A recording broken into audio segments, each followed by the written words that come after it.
Hello, I'm Kads, and welcome to today's video. So today we're going to be discussing my fusion plan for the latest Fragment summon champion in the game, Ishiyama the Immovable. He is a Spirit Affinity legendary HP-based champion from the Shadowkin faction, and man, has my guy gone through some stuff, at least in his appearance here.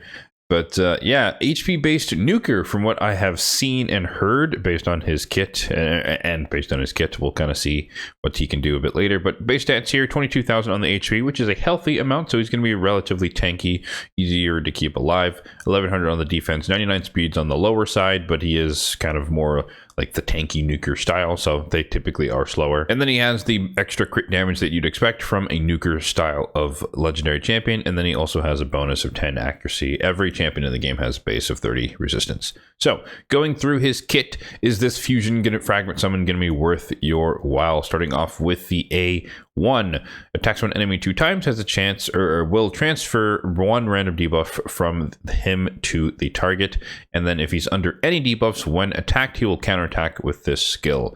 So if you have a poison on him, he'll counterattack, a hex on him, whatever, but you know, provoke and stuff like that, I don't think you can transfer that. So I don't think CC could be transferred necessarily, especially if if you're not able to counterattack.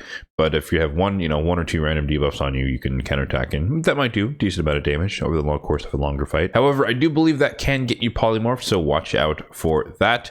AoE on the A2 here that has a 100% chance of placing a fear and decreased crit damage and decreased crit rate on all enemies for 2 turns, and these debuffs cannot be resisted by enemies who have 2 or more debuffs on them already. So you could build him with accuracy, or you can set him up with some nuker who places decreased defense and weaken or something else, and then all of these will be irresistible. Therefore, you may not need accuracy in his kit, depending on the speed tune of your team and the composition of your team. And lastly, on the A3, attacks one enemy will ignore 25% of the target's defense. However, it can ignore 50% if they are under 2 or more debuffs. Again, kind of the same setup as the A2, 2 or more debuffs, and he does a little bit more, or gets more of a benefit. And then it will place block damage on himself for 2 turns if this attack kills an enemy. And then lastly, on the passive here, the Immovable, whenever an enemy resists a debuff attempt from this champion, the next debuff placed by this champion cannot be resisted.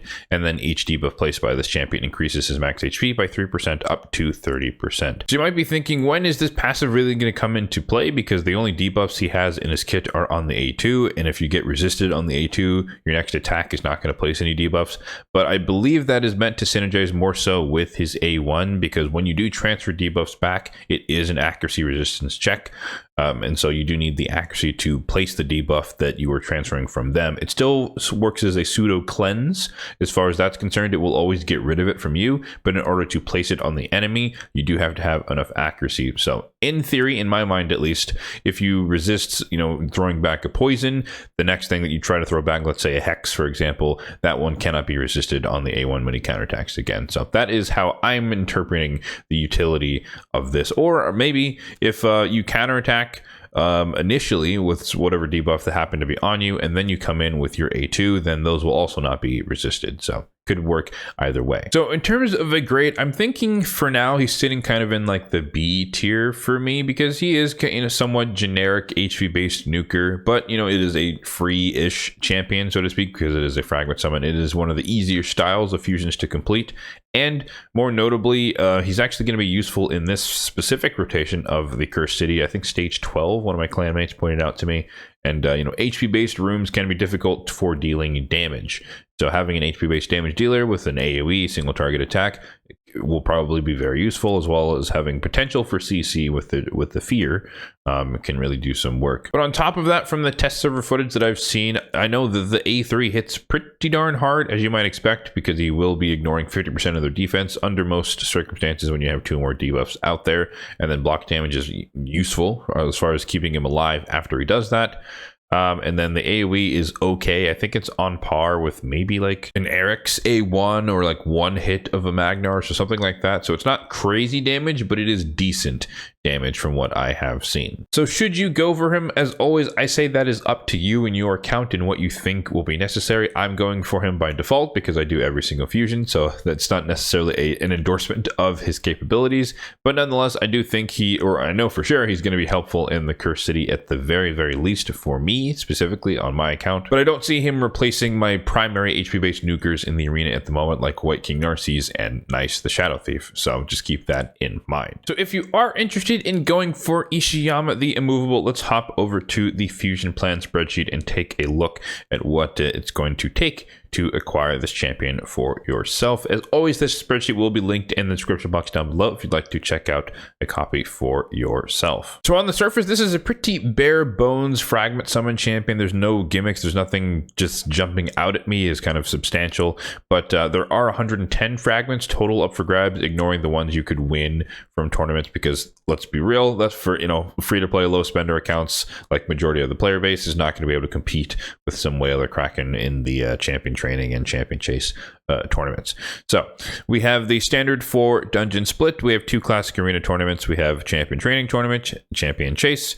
We have 3 dungeon divers, 3 artifact or 3 gear enhancement. They changed the name, and 1 champion training event, and then 1 summon rush. So everything there as we expect. Nothing crazy, no hero's path, nothing like that. Pretty standard stuff. And then the only noteworthy thing is what I like to call pinch points, which is an overlap between champion training and some sort of dungeon tournament, just because it can be a constraint on your energy. So we're starting off with one with champion training and dragon, with a little bit of IG near the tail end of champion training, and then somewhere in the middle of the fusion we have champion training overlap with the entirety of the spider tournament. We do have CVC as part of this fusion that will be going live in a few minutes here, at least at the time of this recording, and then we're heading straight into the summon rush for this weekend. And then I'm thinking next weekend is going to be 2x voids. I'm not exactly sure where we are in the pseudo rotation for 2x's, but I think it's 2x voids, because I feel like 2x sacreds was fairly recent, and I know 2x stations was definitely recent as well, but that's my prediction. We'll see if that comes to pass.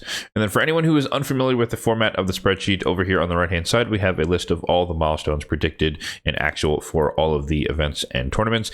Anything marked with an asterisk is a predicted number based off historical precedent, but after the events go live, I go in and fill it in so that we always have a record of what all of these fusions were. So if you ever want to go back in history all the way back to Pythion, somewhere at the bottom of the spreadsheet, then you can see all of the milestones for all of the fusions in the last like year and a half or so since I've been running this spreadsheet. So the main things I want to draw your attention to are my predictions for the champion chase and the summon rush. I'm thinking based on this quality of champion, I'm going to say that the champion chase is going to be the 3,000 point mark instead of the 2,500 point mark. That's just a pure guess. This is not a traditional fusion, so there's no rares you can take credit for doing or during the champion chase, but nonetheless my plan is to probably use no shards. We'll see if that is actually possible, but I do have a fair amount of legendaries that I need to summon. In my case, that's just happenstance. Like Lamasu, I'd like to summon her. Great of Loriaka for Curse City in the future. I do want to use her, so that's at least 2 legendaries, one of them being Void, that I would like to summon.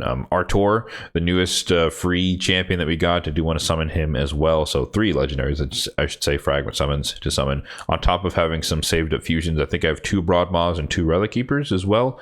So that is a pretty substantial chunk of points of like things that I already want to summon anyways. And so with that in mind, I might be able to get to whatever the milestone is, plus some mystery shards if need be, to do the champion chase without any shards. And then I'm expecting that this is going to be at least a 7 sacred worth a summon rush here at the 3,500 point mark. The summon rush I do expect to be in 2 nodes, so the 5-point node and then a 10-point node.